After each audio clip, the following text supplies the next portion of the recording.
South ఇండియాలోనే అతి తక్కువ ధరలకే రత్నాలందించే ఏకైక సంస్థ 6JVR. ఈరోజు నేను అడుగుతున్నటువంటి ఈ ప్రశ్నకు మరి మంత్రి గారు ఉత్తమ్ కుమార్ రెడ్డి గారు అదే మాదిరిగా commissioner civil supplies commissioner Chauhan గారు సమాధానం చెప్పాల్సిందని కోరుతా ఉన్నాను.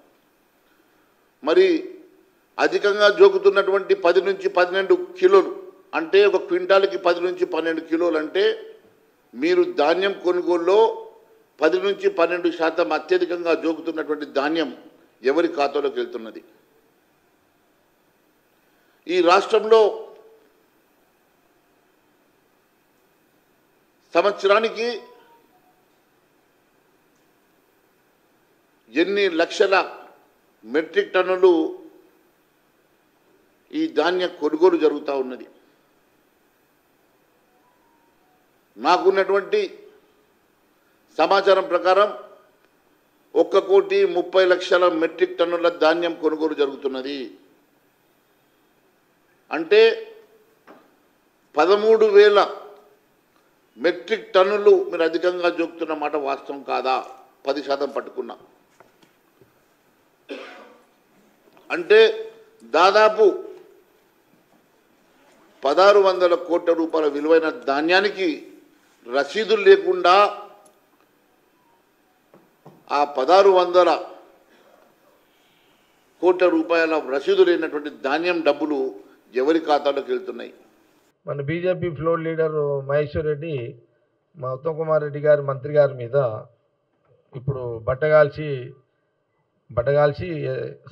కార్యక్రమం పెట్టింది ఇప్పుడు.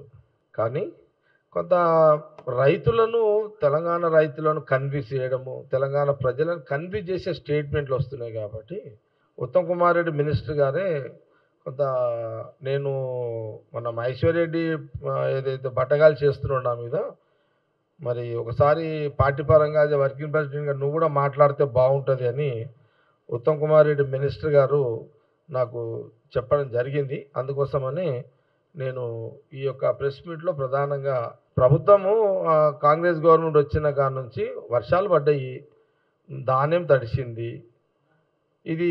ఇది సహజంగా ఇమ్మీడియట్లీ ప్రభుత్వాలు స్పందిస్తే రైతులు హ్యాపీగా ఫీల్ అవుతారు. లేట్గా స్పందిస్తే కొంత రైతులు అన్హ్యాపీగా ఫీల్ అవుతారు. పంటలో కూడా పండిన ధాన్యాన్ని కూడా వంకలు పెడితే దానివల్ల కూడా రైతులు ఇబ్బంది పడతారు. తడిసిన ధాన్యం మీద ఇప్పుడు రంగు మారిన మొలకెత్తిన అన్ని రకాల ధాన్యాన్ని కూడా ప్రభుత్వము మద్దతు ధర ఇచ్చే కొనుగోలు చేస్తుంది. ఇది ఆల్రెడీ చాలా సందర్భాల్లో సీఎం రేవంత్ రెడ్డి ఉత్తమ్ కుమార్ రెడ్డి గారు చెప్పడం కూడా జరిగింది.